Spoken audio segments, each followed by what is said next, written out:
Hello everyone, welcome back to our channel. Today I'll show you how to add your Instagram feed to your Godaddy website. First, log into your Godaddy account and navigate to My Products. Locate your website from the list and click on it to access the control panel. Next, click Edit Website to open the website editor. Once inside, find the Add Section button to create a space for your Instagram feed. In the search box, type Instagram and select the Instagram feed option from the list. You'll see a preview of the feed layout and can customize how your posts will be displayed. Finally, click Add to integrate the feed into your site. You may be prompted to log into your Instagram account or authorize access if you haven't done so already. And that's it.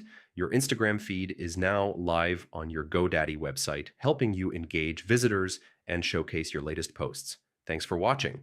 Don't forget to subscribe to our channel, and I'll see you in the next video.